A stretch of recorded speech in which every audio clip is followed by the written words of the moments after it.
All right, it is 7 o'clock, and this is the last day of January. This is January 31st, 2023. Thank you so much for being on this wonderful platform. My name is Sean Stewart, alongside co host Mr. Anthony Paulus. How are you doing, my friend?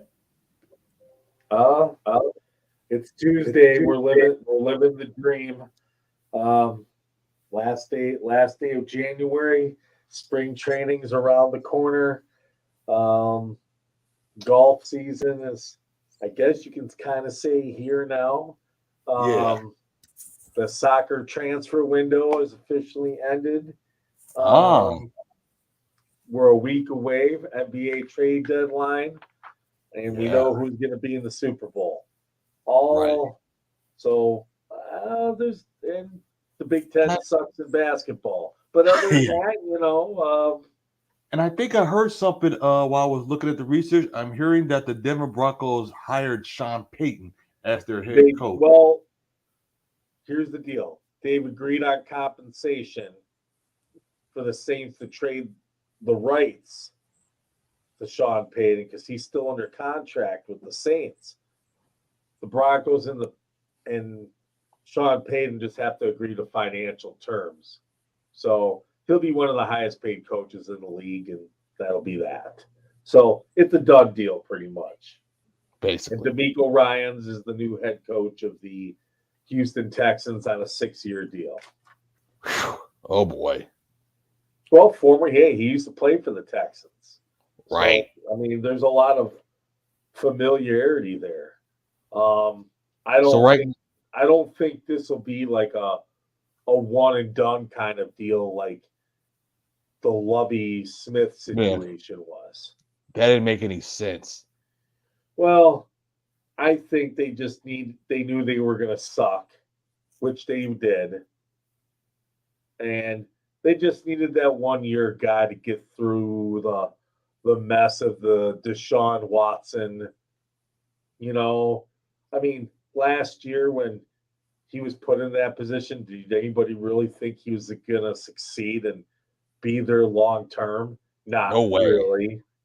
He kind of served his justice and got his 1 year. Then he screwed him over at the end by going for two and getting in and letting the Bears have the first pick of the draft. So, hey, you know, is what it is. Um, Exactly.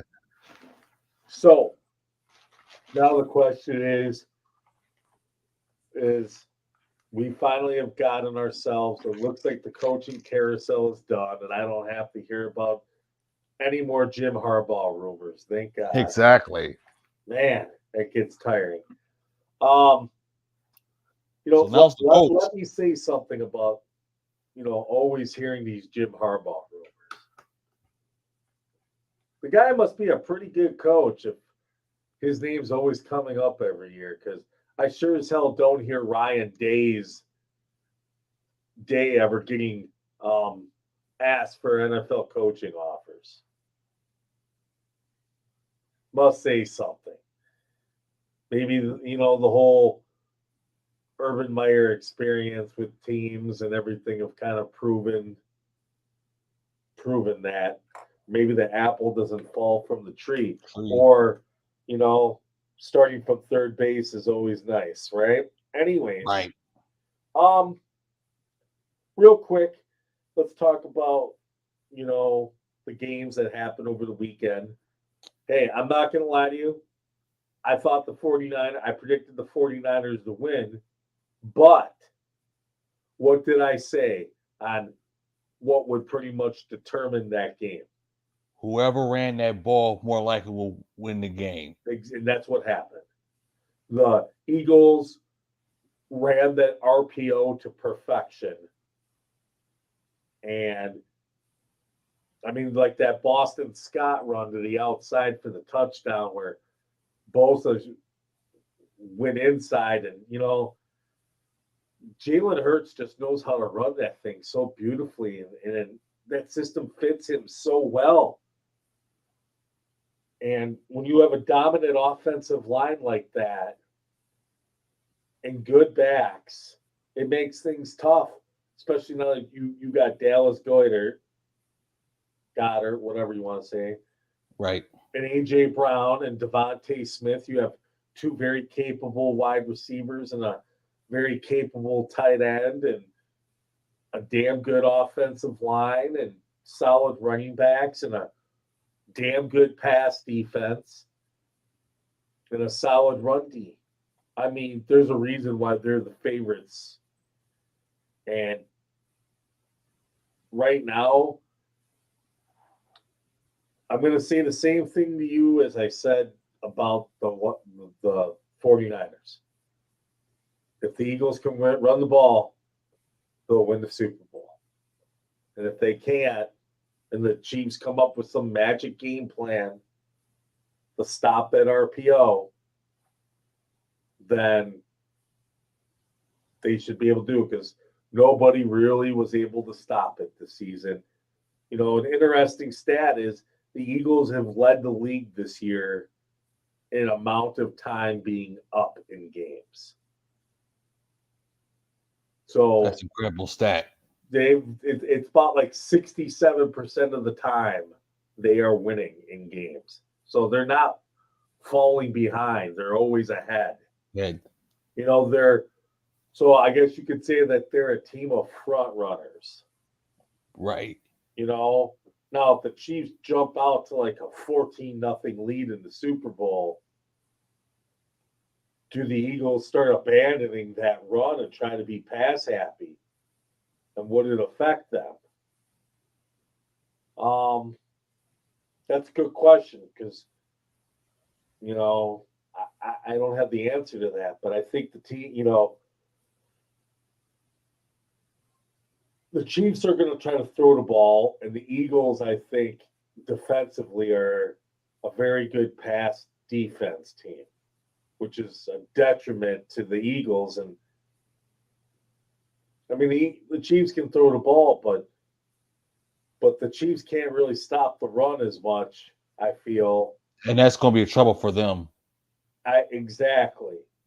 The Bengals and the Jaguars aren't the Eagles. It's a different animal. You know, Chris Jones is going to probably have to have the game of his life to help stop that run defense. Because the Chiefs probably aren't going to be able to run the ball much. Oh, yeah, I absolutely. Eagles going to run the ball more than the Chiefs does because Pachenko's not all that. But the question is it going to be in a dominant fashion, like where the Eagles control the clock and control the line of scrimmage? I think that's the biggest key. If they control the line, they're going to win. Either this Super Bowl is going to be very close, okay? All right. Or the Eagles are going to just blow the snot out of them because they control the whole line. If the Chiefs win, it's going to be close. Chiefs aren't going to blow the Eagles out, I don't think. So it's going to go one of three ways. Chiefs win a close one, Eagles win a close one, or Eagles blow them out. I just do not see a Chiefs blowout of the Eagles happening unless Jalen Hurts gets hurt. Now he gets hurt, that changes everything. It's a whole different ball game. The only way that can happen. So right. You know, as for the AFC game, and then I thought the Bengals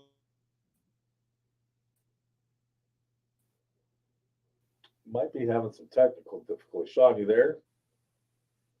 Yeah, I'm still here. Here. So the Bengals. No, I was saying I thought that the Bengals was going to beat that refereeing in the fourth quarter was. I mean, was it a penalty at the end when he got tackled? Yes. The flag should have been thrown. Well, you could have said the flag could have been thrown on the Mixon run that he was 2 yards short on earlier in the game, where he was clearly out of bounds and tackled. That third down call where the play happened and they blew the whistle. I mean,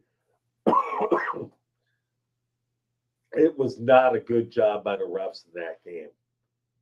And it seemed like everything that they were doing did benefit the Chiefs.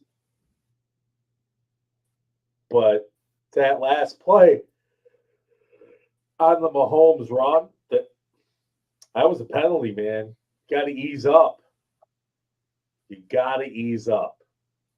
You got to know what's on the line, and you got to say to yourself, all right, we're getting to the sidelines. I got the angle.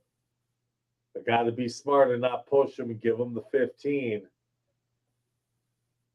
Because you don't push them, right? They're probably not in field goal range, and then you know what?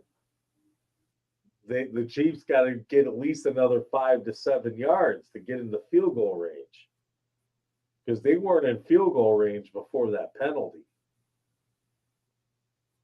Because when that kick was made, I mean, it would have been good by another 8 or 10 yards, but not by 15. So it is what it is. And now we have our Super Bowl matchup, and new Eagles guard against old Eagles guard. It'll be interesting to see. Now, we got about 15 minutes left before we have our guest.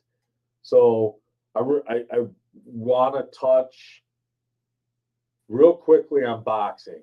Artur Beirbetov beat the brakes off of Anthony Yarde Saturday in England. I don't know if anybody saw the fight. Now, they can say that, they said that the 2 of the 3 judges had Yarde up on the scorecard at the time. I don't know what fight those judges were watching, okay? Because Beirbetov was controlling the fight. He's got 19 wins and 19 knockouts, right? And now he's got 3 belts at light heavyweight. And then you've got Dimitri Bivol, the guy who beat Canelo Alvarez with the other belt. It's time to make this fight happen. These 2 guys need to get together this year, not in 2024, not while Canelo is fighting some tomato can in May, okay? This fight needs to happen this summer. I've heard Montreal, because of some Canadian ties. I mean, these guys are both of Russian, Eastern European type of fame here. I'm still here, by the way. So these guys need to get together and settle. Hold on a sec. I'm still here. Beirbetov is 38 years old. We don't need this to wait out for 2 years and have this look like the Canelo Golovkin fight that happened last fall, where Father Time has caught up to Golovkin. This fight needs to happen now, because one guy's 31, one guy's 38. Before Father Time hits, because what happened to Golovkin is what happened to Shane Mosley when Shane Mosley fought Floyd Mayweather. That wasn't the same Shane Mosley we saw 18 months and 2 years earlier when he beat the snot out of Antonio Margarito and Cotto and all them. Then he had an 18-month layoff and looked like Father Time caught up to him at age 40. Okay? Can't have that. This fight needs to happen now, this summer. If Bivol wins that fight and he's got all 4 belts, I mean, his legacy's set. His legacy would be set. Especially with the win over Canelo Alvarez, he probably wouldn't even need a rematch with Canelo Alvarez. And it would probably make the cost for Canelo to pay Bivol even more. So I think it's a fight that needs to happen. And we'll see. We'll see if it ends up happening. So let's move to the NBA. Something a little bit disturbing the other night. At the end of regulation, LeBron James went up for a shot and he didn't get a call. And the Lakers and Celtics game went to overtime, and then the Celtics won. Well, at the end of that at regulation, LeBron James threw a temper tantrum. I've never seen a temper tantrum in my life for an NBA game like that over a call. It was embarrassing. Seriously, it was embarrassing. You're supposedly the second greatest player of all time, and you're going to cry like a little baby, whine and complain and flop on the floor and go into your Jesus pieces pose, looking up to the heavens, crying and whining. Like he always does. I mean, dude, how many times have you gotten a call, man? Dude, you get called. He hardly ever gets a call. Damn time. And you're going to cry and throw. Dude, I mean, if this was a playoff game and it was like game 7 and that happened, okay. You know, we would get I might cut you a little bit of slack. But, dude, it's the regular season. It's not that serious. It's the regular season. It's get over yourself. Stop acting like a diva. Okay? I'm sorry. Diva. Load management. Diva. You want to know why so many injuries are happening in the NBA? Load management. You didn't see load management happen 15 years ago, 20 years ago in the league. Right? Dudes would play, unless it was a serious injury, these dudes were playing the full 82 or like 75 at least, right? Right. I got a sprained ankle. I'm going to be out for 3 games. Okay, 1 or 2 times a year. Understandable. But you're missing 20-something games off of load management. 1 out of every 4 you're sitting out. That's pretty weak. That's weak, especially for the fans who are paying their money to come and see you. And it's very emotional as well. It's weak. It's weak. Let me talk about, something real quick, sports related, in terms of legacies. Okay? Let me say this. LeBron James, hey, he's a great player. No doubt. But he's playing in a watered-down era. Okay? And some of you LeBron lovers are going to be like, why are you dissing LeBron? Why are you so hard? Well, besides the staring to the heavens game that we just saw Saturday against the Celtics, dude, this era of NBA basketball is watered down. It's soft. The athletes, they might be a little more athletic than players of the past. I'm not going to deny that. Maybe a tad more athletic. But the skills are down. Okay? The skills are down. Okay? Also, this era of NBA is watered down. And what do I mean by watered down? Well, let me give you this example.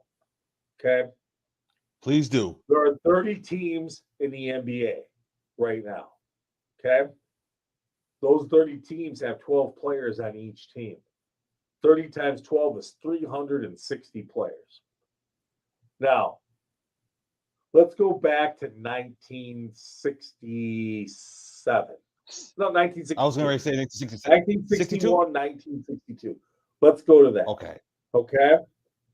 That's the season that Will Chamberlain put up 50 points a game. Okay. 50 points a game. All right. Right? Right. 9 teams in the league. He was going up against the best other 8 teams in the league. So the league wasn't watered down. If you had to be the best. There was only 108 players in the league. So what am I saying is that in his era, there was 108 guys. This era, there's 360, right? That's 252 players that wouldn't have had jobs if the league was still at 9 teams today. That would be like having like Doncic and LeBron on a team and 3 other starters from another team, and then the rest of your bench guys would be all starters, pretty much. Okay? Like, got it. That would be the equivalent of 21 less teams in the league. So imagine wiping away 21 teams from the NBA, right? Now you want to cut the star players off those teams, right? The best players, right? But here's the thing. That's 252 players. LeBron's playing against a bunch of bums these days. Dudes who should be lucky that there's expansion going on in this league. Now I know, the owners needed their expansion team money and everything else, but the league's watered down. The league isn't what it was back then, where absolutely they had to widen the lane and the 24-second shot clock and certain defensive things they had to do to stop players like Chamberlain and the dominant centers of the day. Where in the Jordan era, they had to figure like, man, we got to open this game up offensively to make it more friendly for television and the NBA's marketing method of marketing individual players more than the teams, which has been an excellent marketing model for basketball and has worked quite well for them. Credit to David Stern and crew for getting that going in the 80s. But today's NBA is watered down. If you put Will Chamberlain in today's era, he would be shooting like 60% and getting 50 to 60 a game. And that doesn't even include 3 balls. And let me tell you something else about Chamberlain. He may have not been a good free throw shooter, but the man could actually shoot a fadeaway shot. And his long distance shot wasn't that bad, actually.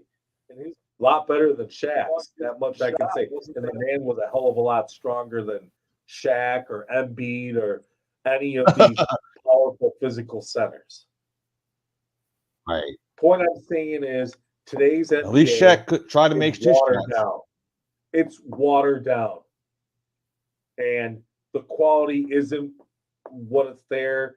The fundamentals aren't there. Mid-range jump shots aren't a part of the game anymore. It's either dunks or you're shooting 3 balls, and the defense is soft, ticky-tack fouls. Everything's spread out. No interior post play. I mean, that's why guys who are decent and athletic are doing damage in there. Like Giannis and Joker, they're killing inside because the softness of today's interior post game is just so horrible. It's atrocious. And that's part of the league, but that's also part of the whole 3-ball theory, which also, real quick here before we get to our guest, it's also why international basketball is on the rise. And we've had American superiority for the most part, other than a little minor stretch there in the mid-2000s. But that was more probably due to coaching and player selection. But other than that, the European game is taking off, and the American game and the NBA, it's not as entertaining as the European game. The NBA has become watered down, and I don't think a lot of these superstars will be able to hang in that era. And today's league is very watered down compared to the generation of Chamberlain and Russell. And that's a subject for another show, but we'll get to that another day.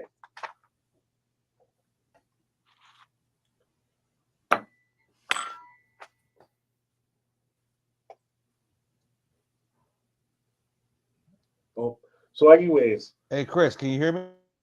I can. All right, there we go.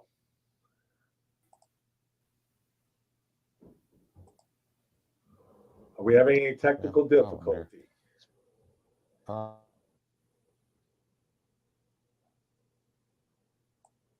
Sean, you there?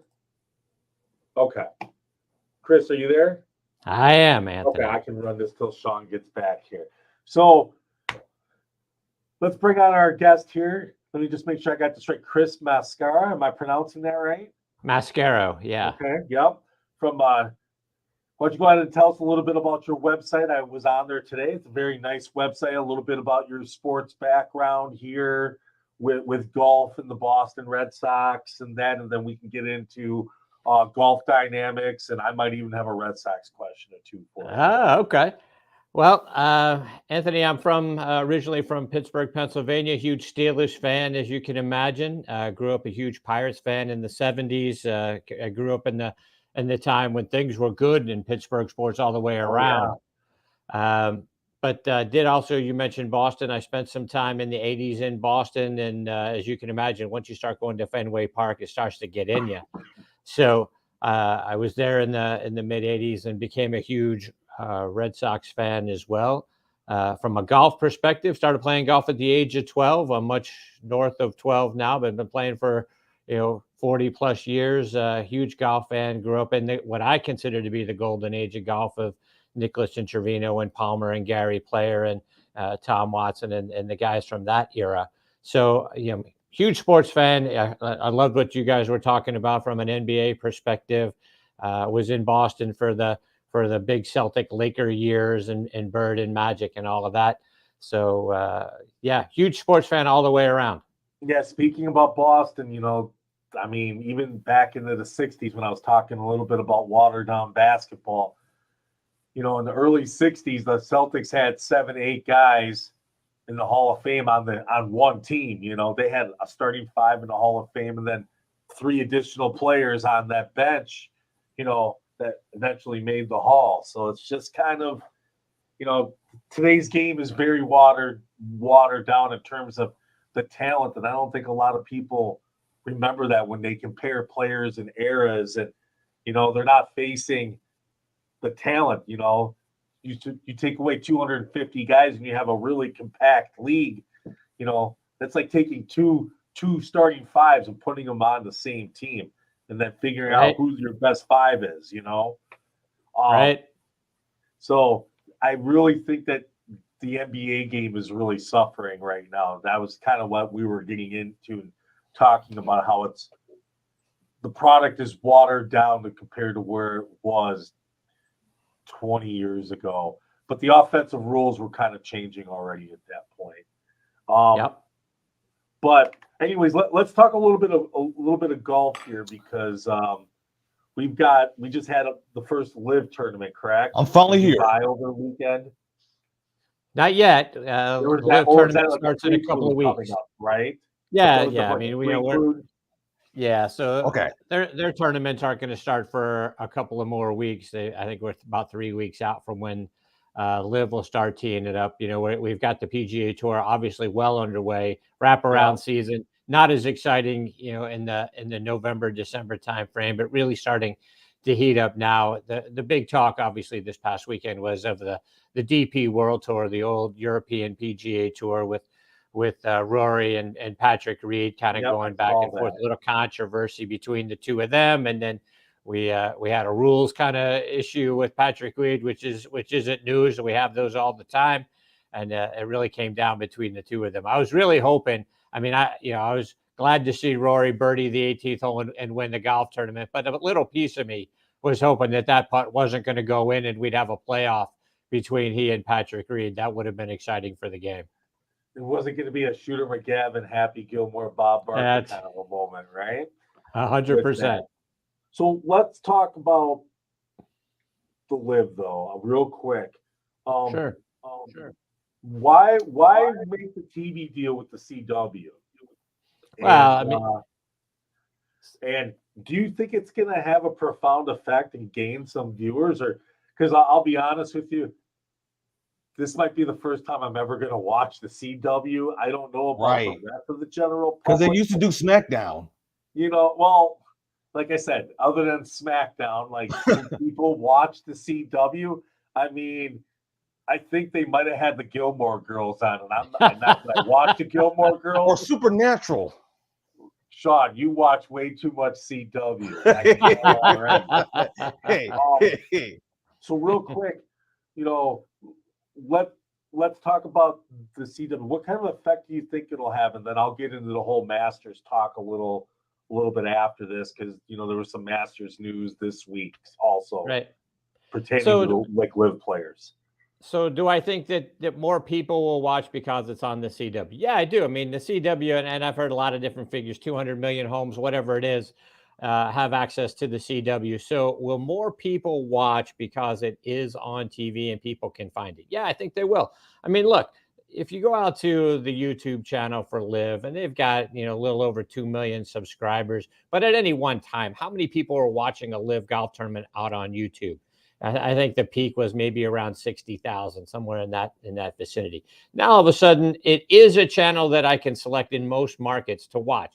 Will I tune in to check it out? Probably. I mean, I think, initially just the curiosity factor is going to be good for some, additional eyes and ears on their golf tournaments. And then, if we actually get to a point where this is starting to get interesting to me, because, hey, maybe Phil Mickelson plays a little bit better this year. Hey, maybe, Cam Smith, who was at the time a world number 2, I think he slipped down to world number 4 now because they're not getting world golf ranking points. But do I care about a Cam Smith in other parts of the world and other parts of the country and a guy like that? Yeah. Do I think, Dustin Johnson, who is, fallen down in the world golf rankings, he's certainly not the 44th best golfer in the world. That's where he is in the world golf ranking points. He's still one of the top players in the world. If I get, some of those guys at the top of the leaderboard, will I take a look and see what's going on over there? Sure. I'll keep my eyes on what's happening. And then look, they're doing things differently, on the LIV Tour. They talk about it's golf, but louder. I mean, do I like the fact that they are doing things differently than what they're doing out on the PGA Tour? Yeah, I do. I mean, forever golf is kind of, been viewed as a stodgy sport or an elitist sport or something along those lines. And these guys are doing things that are a little bit different. Do I like the fact that they're wearing shorts? Yeah. You know what? Let them wear shorts. I mean, for crying out loud, we all wear shorts when we play. Why can't they? Is it a gentleman's game? Yeah, it was a gentleman's game once upon a time, but let's do stuff different. Let's let these guys wear shorts like we wear shorts.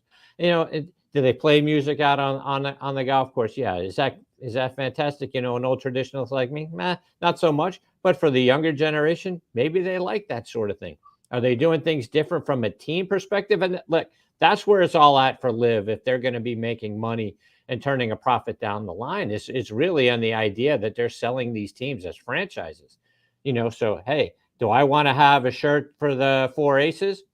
Maybe I do.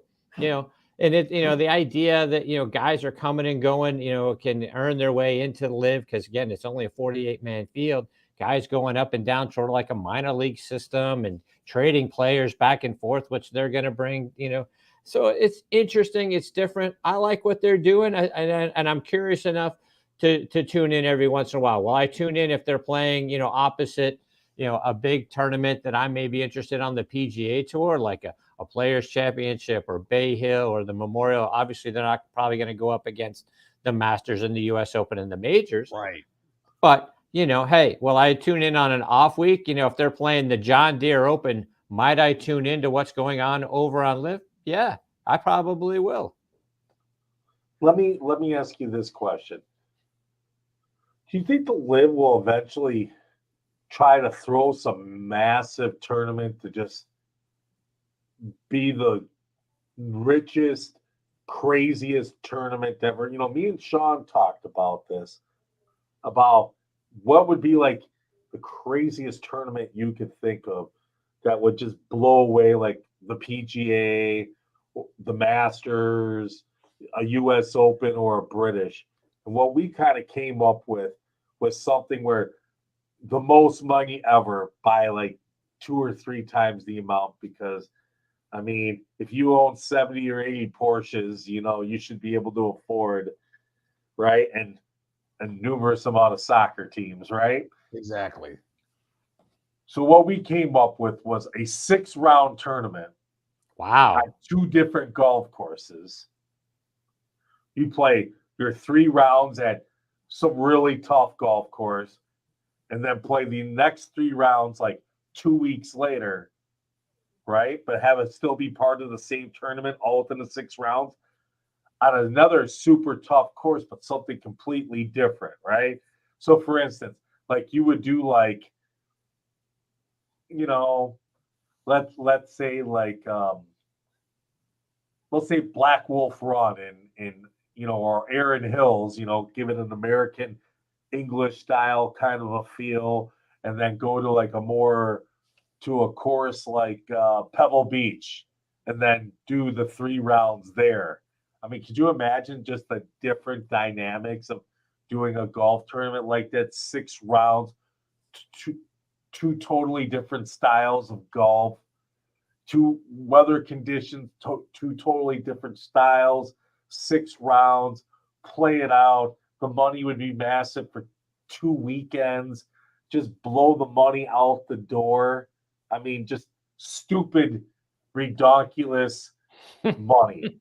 Could you imagine something like that? I mean, could you imagine the tour having? I think they need to do something like that to just blow the windows off. I mean, if you got the money and the resources and you're throwing all this crazy money, you might as well go above and beyond in something ridiculous like no other. And that's kind of what we came up with. Yeah, I wouldn't be surprised. I mean, I don't, I don't know if they would go to that extreme, but can I imagine a golf tournament that they put on that where the prize money is just so mind-boggling that you can't help but watch? Sure, I can imagine something like that happening. Obviously a place like Pebble Beach wouldn't get involved because of their tie into the PGA Yes, Tour, but something a like that in nature. Yeah. something like that, Something like a that. golf course that we all know, that's got a name that, might be, really ridiculously hard setup. So, I mean, look, part of why I mean, if you're a purist, you love the majors just because they're the majors. But part of the intrigue of a US Open is you want to see the train wreck, right? I mean, par is a good score at a US Open. You want to see these guys out there, struggling to make par. It makes us feel good about ourselves for a minute, right? We're out there struggling to make pars. We want to see these guys struggle to make pars. Sometimes it's fun to watch some guys go out there and shoot lights out and shoot 30 under par. But sometimes in a major, you want to see them struggling to make par. So you're watching for the guy that's going to make 6 or 7 because he's got it in ankle deep rough and barely chops it out and that sort of thing. So we watch for stuff like that. So yeah, I can imagine LIV trying to get creative. And how do I draw in eyes? Well, one, you make it a redonkulous purse, like you said, and the other is, you're doing something different that the game has never seen before, right? Maybe it is a 5 or 6 day event over 2 different courses on 2 different parts of the country, or 2 different parts of the world, for that matter, because a lot of their tournaments now are being, played in different places that we haven't seen in different countries. So yeah. Let's really turn the knob up and let's see what we can do. Sure, that's a way to get eyes. So let's talk a little Masters here. So I saw that Bubba Watson was very happy that it looks like they're going to have the kiddie table at the least Masters available for him, because he's a previous champion, as are 5 other former champions who are now on the LIV Tour that were previous Masters winners. The Masters seems to be open to have those former champions because they follow the previous criteria of being able to play at the Masters. do you think there's going to be any real super tension for those 6 guys when it comes to it? I mean, are they going to get ragged on by their fellow peers, or is it going to kind of be like a welcome back, haven't seen you for a while kind of camaraderie? Are they going to really feel it from the PGA Tour players when it gets to it after the fancy schmancy dinner for the previous champions and stuff? Yeah, and Anthony, I'd love to be a fly on the wall at the champions dinner when you got Phil and DJ and those guys in there. How are they going to be received? Will people talk to them and that sort of thing? I do. I think they'll kind of get through it. Again, these are former champions in that room. Are they going to want to talk, civilly about what's going on and why are you guys doing this? And we don't believe it's good for the game and all of that sort of thing. I think there'll be those sorts of conversations and they'll talk through that. But I think it's going to be civil. Now, when you get out to the actual tournament itself and practice rounds and who's going to play with who and how does Rory feel about, Phil being out there and those sorts of things. Obviously, like we said, we saw the thing that, with Rory and Patrick Reed this past weekend and T-Gate and all of that sort of thing, right? So do I think it's going to be, kumbaya? No, I don't think, the guys that are, the big players. I can't imagine Tiger and Phil hugging it out at the champions dinner and that sort of thing, right? I just don't see that. I think they'll be disappointed, right? And in each other and what the other faction is doing and tearing the game apart and all of that sort of thing. But by the same token, I don't imagine bad sportsmanship. But I just don't think they'll be sitting down having a drink, playing, practice rounds with one another. I just think that's kind of where we're at. You mentioned it, at the top here. I mean, do I think at some point these two entities will come back together, will sit down, will try to figure out a way, to coincide? Yeah, I think they will. I think this is sort of like a family riff, right? You're upset with each other, you're mad at each other. Who's suing who and all of that sort of thing.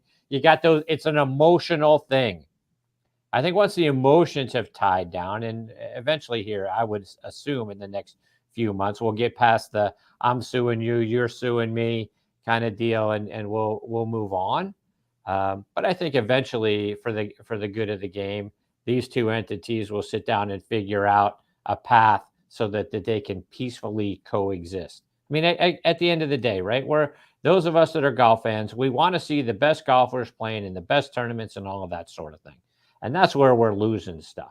But I think the last thing you need is an IndyCar situation where that's right. 2 leagues just destroying each other, pretty much destroying the sport and never being able to recover. Yeah, exactly. We've seen this movie. We've seen that movie, and it's not a good movie in the end. And that's the one lesson I think any league, when it splits and goes through there, if they want to look at it, just look at IndyCar, how popular it used to be, and now, you might get 1 or 2 races on ABC a year. Indy 500, maybe the Long Beach one, Miami. That's about it. Other than that, some people might watch F1's more popular than Indy now, and even in the United States.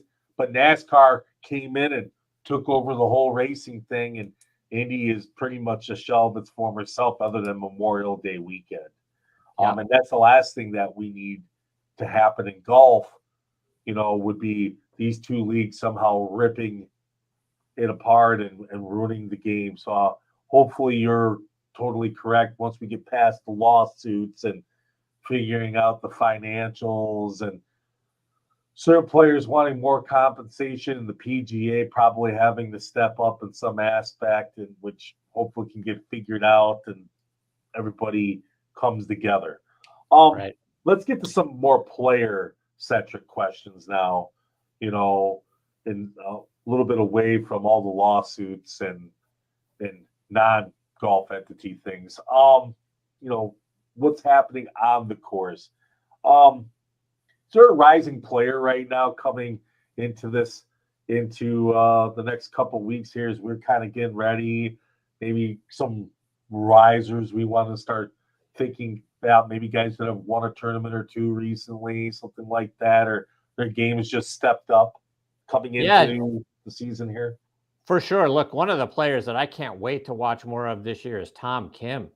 I mean, this kid's, barely 20 years old, won a couple of golf tournaments, came close in a couple others. I mean, he's sort of setting the golf world on fire. I mean, people are talking to him, about him, in the same breath as a Tiger Woods. I mean, that's lofty things to be putting on anybody's shoulders. But for such a young guy, and he played so well in the President's Cup, that's really where we got to see him and get to know Tom Kim a bunch. He had some good tournaments earlier last year, but really came into his own at the President's Cup. He's won a couple of times since, and like I said, he's come close a couple more times. This guy is a guy that I feel like is going to win a lot on the PGA Tour, and maybe a lot in 2023. His game is solid from tee to green. He's a lot of fun to watch, and again, he's a young guy. He's we just saw here a few weeks back. He spent some time. He spent the Christmas with the Spieths because he's living in Dallas now. His family had gone back to their country for Christmas, and the Spieths took him in, and he's playing with Jordan Spieth's son and babysitting little Sammy and all of that. So he's a great young kid that's got his head on right. His game is as good as anybody's out there. I think he I wouldn't surprise me if he won a major and if he won two or three times this year. That wouldn't be a bad idea. Any other players you can maybe think about besides him? Well, I'll tell you, not so young in the fact that I'm excited to get the return of Ricky Fowler. Here's a guy that's his game has just really fallen off the planet the last several years, and I didn't like his swing at all. And he's back with Butch Harmon, and it looks like he's getting his game back into form. Here's a guy that was, one of the most popular players on the PGA Tour. I mean, how many little kids did you see dressed in all orange going out to a golf tournament to see Ricky Fowler play? And then, like I say, his game just completely fell apart the last couple of years. And now it seems like, again, being back with Butch, he's gotten his swing back on plane. He looks like he's having fun again out there. And as we all know, that if you play golf and you're not playing well, it can be the most frustrating thing on the planet. You're not having any fun at that point. But seeing him back out there having a good time and scoring well, I think he's a guy that may come back and get a win this year. And the PGA Tour is much better when Ricky Fowler is out there and playing really, really good golf. I mean, there's a lot of good young players. I mean, Sanjay Im's a good young player. Sahith Theegala is a guy that I'm waiting for to win. He's a great young player. Scotty Scheffler is just a young guy. I mean, we've taken for granted that Scotty is a veteran out there on the PGA Tour. Well, heck, he just really came onto the scene a little over a year ago and took the golf world by storm. So there's a lot of great young players. The game is in really good hands. One of the frustrating things that I felt from the PGA Tour up until about last year was all of its eggs were in Tiger Woods' basket.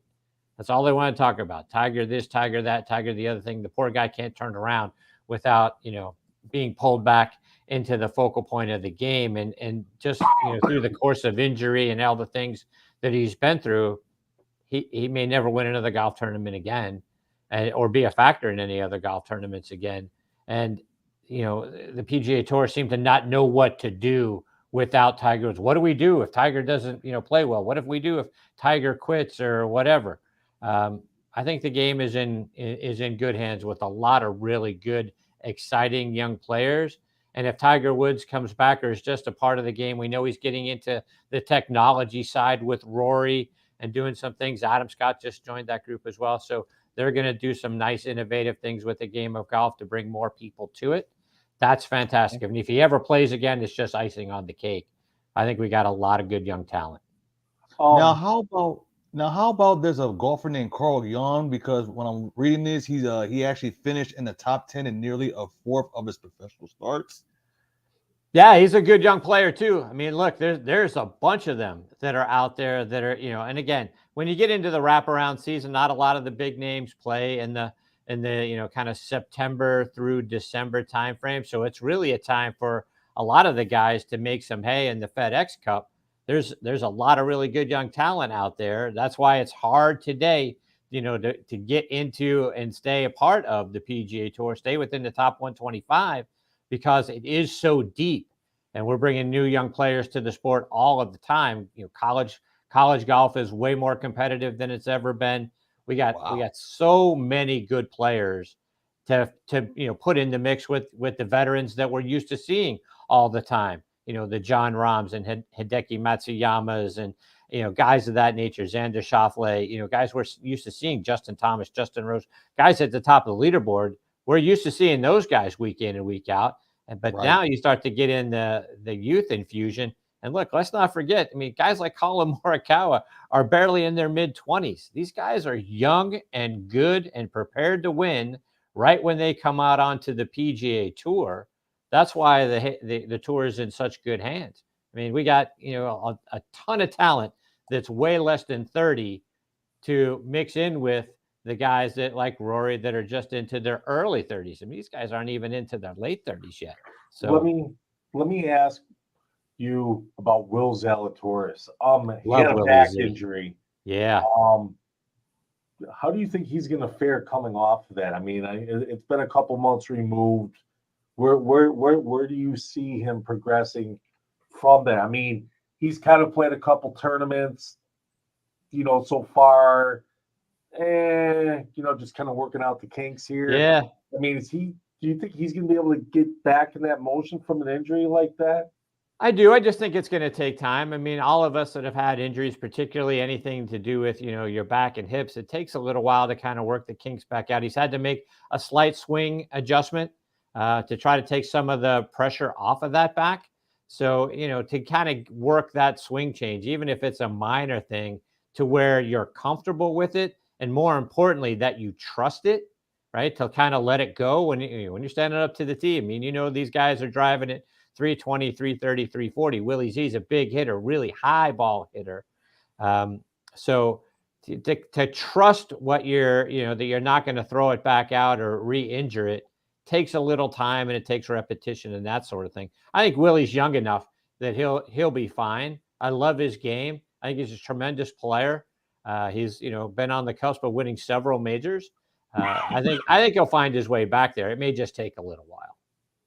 Let me ask you about a guy who, he's been on the rise, I feel, lately. And this past weekend, he pulled off some magic. Max Homa, guy seems pretty social, pretty outgoing. Adds a little spunk, I think, to the tour that it's lacking a little bit. The guy's had a pretty damn good run here of late. Who knows? Maybe he might make a charge or do something and maybe get a major here at some point. I mean, Sunday's win at Farmers was pretty impressive, being down 5 shots to start the day and getting past John Rahm and crew to end up winning that, shooting a 66 Sunday with 2 incredible shots. Fill in our audience here a little bit about him and what kind of hopes you see for this guy. Yeah, Maxi Homa is a great player. He would be a really good one for the game to see consistently up at the top of leaderboards. To birdie 18 and to win that golf tournament was fantastic to watch. And to your point, he's got a wonderful personality. So that just makes him fun to be around and to watch out on the golf course. Yeah, do I think Max Homa has majors in him? For sure. I mean, he's a guy that's won 6 times, right? So far, I believe his career best rounds is 62, but he's won a couple of times so far in this wraparound season. One back at the Fortinet Championship a few months ago, and to add the Farmers is fantastic. I mean, he finished tied for 3rd at the Tournament of Champions. So the guy's got plenty of game. He's got plenty of personality. I think he is going to be a guy that people will latch on to. I mean, a lot of people already have. I mean, if you went out to golf fans and said, hey, who are your top 5 favorite players? Max Homa is going to be in that top 5 a bunch. So yeah, I love Maxey. I think he's a fantastic player. I look forward to seeing what he can do this year. And like I say, he's already strung 2 wins and a tied for third together. So there's no doubt that he's going to be a force for the rest of this year and going forward. Let me ask this question here. Will we see another generational type of talent like Tiger? Maybe not in terms of talent like him and Nicklaus, but a guy that can win 8 to 10 majors here in the next 15, 20 years. Do you think we'll see that? I don't, Anthony, because of what we were talking about earlier with the depths of field, I don't know that we are going to have a generational player come along that can, 8 to 10 majors is no small thing, right? That's going to get you in the top, players of all time. Do I see that player? I don't think that player is out on tour right now. Is there a kid out there that's 12 years old? Is Charlie Woods going to be that guy, with that kind of expectation and all of that sort of thing? I don't know. Maybe. I kind of hate it for Charlie on some level that it's hard to live up to what your father did, right? I mean, I was talking about this with some guys not that long ago. I mean, back in the late 70s or early 80s, I remember Gary Nicklaus being on the cover of Sports Illustrated with the next Nicklaus was the headline. And that's a lot of pressure to try to live up to, the greatest player who ever lived. And Charlie's going to have to deal with that. Now, I mean, look, I'm sure Tiger's going to do the same thing that Earl Woods did to him and train him and get him mentally prepared and all of that sort of thing. Hard to do. But right now, I think the fields are too deep. The players are too good to think that there's going to be a guy that's going to come out that, like a Morikawa or someone in that 22, 23, 24-year-old, kind of age range right now that's going to run off 8 to 10 majors. I don't see it right now, but, we had Nicklaus, and at the end of Nicklaus's career is when Tiger sort of came along. So, 5 or 10 years from now, could we see a kid that is in his, early teens be that next guy? Sure. I would never say no, but I don't think that player's, anywhere near the PGA Tour right now. Let's go ahead and ask a non-golf question here. Sure. What's your hopes and predictions here for the Red Sox? They've fallen on a little bit of hard times here. Yeah. Some questionable front office moves, salary moves, reduction of that aspect. Losing Theo and the Dave Dombrowski influence, and teams catching on to the whole Bill James, methodology of baseball, which the Red Sox latched onto for a while. Right. It paid great dividends for them for a stretch before the whole baseball world caught up. Where do we see this Red Sox team coming in the next season? Yeah, this season, I don't have a whole lot of hope that they're gonna make a huge run. I mean, there's too many question marks. I mean, the whole pitching staff is a question mark. What does Chris Sale have left in the tank? Can he, be anywhere near what he used to be? So there's a lot of aging talent. James Paxton is going to be in the rotation. He hasn't really pitched for a couple of years. Does he have anything left? Is he a guy that can go out there and pitch every fifth day?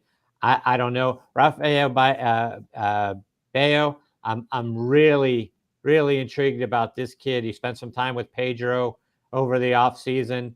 That kid looks like he's got, a fantastic arm. He didn't do much when they brought him up, this past year, and he kind of got hit around a little bit. Started to pitch, a little bit better in his last couple of starts. So we'll see what he has. Garrett Whitlock in the rotation. I still scratch my head on that. I don't know if that's he wants to be in the rotation or they want for him to be in the rotation, because I thought the kid was a heck of a closer. I hate to see them. Last year he was a closer, then he was a starter, then he was a closer. Right? Tanner Houck, the same sort of thing. Let's just pick a role and let's go with it. So there's a lot of things on the pitching staff. The bullpen, they've added a lot of arms to that. I think that might actually be the strength of the team. And then we'll see what they have, from a lineup perspective. I hated losing X, but 11 years, 300 whatever it was $1 million he got from San Diego for a guy who's a 30-year-old shortstop. I mean, you got to really hope that he comes through for them in the first couple of years, because where are you going to put him at age 36, 37, 30? I mean, is he an outfielder? Is he a first baseman? I could see why the Red Sox didn't go that long, because they've got a couple of kids in the minor leagues that are going to be really good. Marcelo Mayo was their first round draft pick a couple of years ago. The kid's going to start out. Yeah, he's going to be, starting the season at, at high A. I'm sure he'll be at double A, midseason. They got a lot of hope in that kid. I mean, you're not going to have Xander Bogaerts locked into an 11-year deal when you got your number one draft pick, who's looking like a number one draft pick, coming up through your system and might be your starting shortstop in 2 or 3 years. So I get that. So right now it just kind of feels like, we got Cassis coming in. He's going to get his first full season at first base. Kid's a monster. If he can put it together, I mean, he's going to be the first baseman for the next decade. So I think they've got some young talent. They've got another kid down at double A in center field. Rafaela is his last name. His first name is escaping me at the moment. But anyway, he was their minor league player of the year. He's going to be the center fielder of the future. I think they're in for another couple of years of somewhere between 75 and 85 wins while they sort of get these young kids groomed and ready to go. But then after that, I think they could be really good for a long time. And they've kind of just set themselves up and then probably eventually go on a big spending spree to give that supporting cast eventually. That's right. At some point. Just got to endure and rebuild the ranks, because you know what? You go high, you go low. Not everybody's the Yankees in terms of being able to buy everybody and, have one or two pieces that actually work out in your system, and then you got to buy everybody else. That's right. Not everybody has that Dodger or Yankee mentality in terms of being able to get over the salary cap and pay the penalties, and that, even though it seems the Padres for some reason, and one of the smallest media markets, seem to be bucking that trend for some reason, which I don't know how they're doing it, but hey, they're all in. They're all in for sure. All in that market. That is for sure. Yep. For sure. On that. Chris, I want to thank you for coming on tonight. Why don't you just tell people? And what about listeners find you on social media? And any other info, anything you got coming up on your website? Sure. So on the golf side, the website is nextonthetee.net. You'll be able to take a look, and that podcast is available on just anywhere you get your podcast. We're on Spotify, Apple Podcasts, you name it, we're on it. But go on nextonthetee.net. We'll have some links to previous shows. And I also try to keep up to date what the guest schedule looks like there. We're on hiatus right now. We'll be back here in a couple of weeks. Awesome. In the meantime, we do a football podcast called Thursday Night Tailgate. We partner with the NFL Alumni Association, so we talk to the legends of the game. So ThursdayNightTailgate.com is that website. You'll see same sort of thing, links to recent episodes and individual guest segments. So you'll be able to see that there. And again, it's available anywhere that you get your podcasts. And the great thing is I can post that link on the fan page. Hey, I appreciate it. You're very welcome, because I did check it out when we were talking on Twitter. That's a very, very, very and you can find me on social media at CT Mascaro. I'm on Twitter, I'm on Instagram, and just Chris Mascaro on Facebook. So I also saw it was like one of the top 3 Apple podcast shows. Yeah, Next on the Tee on Podcast Magazine. We finished both shows, actually finished 2-3 in the Hot 50 list in the Podcast Magazine. Like I said, the name of it's a Hot 50 list. They they rank all the hot shows, if you will, and we were blessed.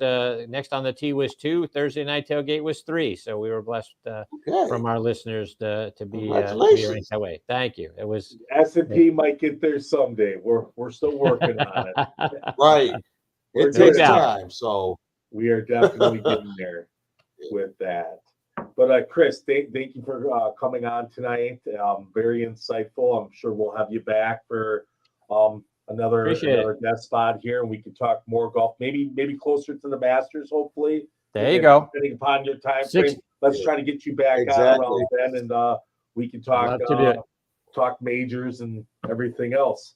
Sounds good. I appreciate it, fellas. 66 days to Augusta. So that's right, 66.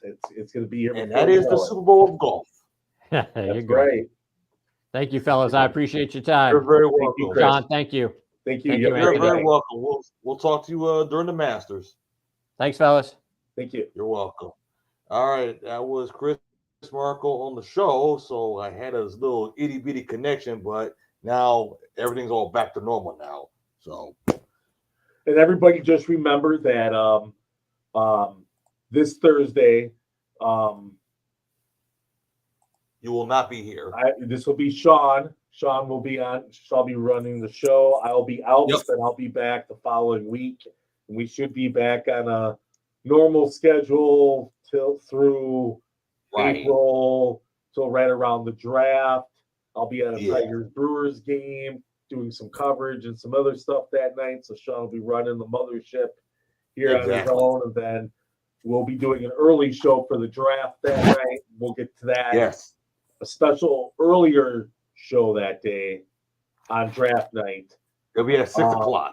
And we'll have more details about that later. But I want to thank Chris Mascaro for coming on to today's show. Very insightful. You can tell he's very passionate about golf. Super knowledgeable. Check out his website. It's just some great stuff. Even some stuff on there that I was blown away by. Player interviews, things like that. I did not know that about the tailgate Thursday night tailgate website. That's pretty cool because I really am into the whole old school kind of players thing. So definitely kind of fascinated by that. I'm going to have to check that out for sure. Seems like some really cool stuff on there. And who knows, maybe we could try to incorporate something with him on that for a Thursday show because, I think it would be, pretty good stuff, I think. And absolutely. So we'll have to ask him about that. I really enjoyed having him on tonight. And then everybody, I just want to thank you for coming on tonight. And yes, I will be here Thursdays. We'll check everybody out on Thursday. This is AP. I'm signing out. All right. You guys have a nice and wonderful evening. Okay, we'll catch